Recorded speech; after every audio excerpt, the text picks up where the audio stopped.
Hi everyone, my name is Sarah Chaudhery. I'm a pediatric occupational therapist who works with moms and babies, but I'm also a mom myself. And God really used that experience of being a brand new mom in church to lead me into ministry to new moms as well.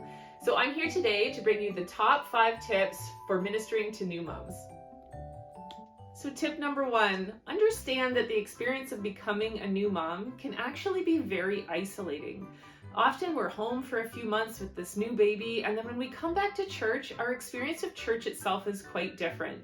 We might not be able to be with the main congregation like we used to be, and our roles within the church have suddenly totally changed, and everything is revolving around this new little baby. We also need to be really aware that postpartum depression and postpartum anxiety are very real, and they can affect as many as 1 in 7 women after giving birth.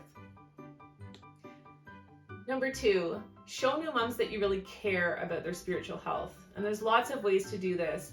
If you do have a separate space available for them if they need it, make sure it's comfortable. Consider having a special host for that room so that you can be bringing people the sermon notes, for example, making sure they're aware of the announcements and what's going on. Really, we want people to be as connected as possible to what's going on in the church as a whole so that they don't feel separate from it. Number 3, check in on your new moms. Often we disappear for quite a long time after we have a baby, and it can really mean a lot to hear someone from the church give you a call and say, "How are you doing? Are you ready to come back yet?" These are some of the things we've put in place to make you feel comfortable when you come back to church. Tip number 4, be really flexible, especially when families are navigating how to come back to church.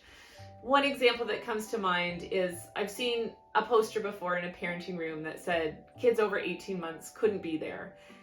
But that's really tricky because often a kid 18 months might have a younger baby sibling. They're just coming back to Sunday school. Maybe they've never gone to Sunday school before. Maybe they've never been away from their parents. So we need to give families a lot of grace and flexibility into how they're going to integrate into church again. And we need to remember that we are ultimately serving families as the whole family. So how can we do that best and be really welcoming? And number 5, consider having a small group that's just geared towards moms and their babies and their toddlers so that they can bring them to it, have a devotion time, have a prayer time. This will help them get connected to other moms at the church, but it's also great for the babies and the kids to have that interaction together. And this is a real messy time, but it's really important that moms can actively participate in getting into the Word again and having that community with other believers. Thanks so much for watching, and I hope that these 5 tips for including new moms again in your ministry have been really helpful.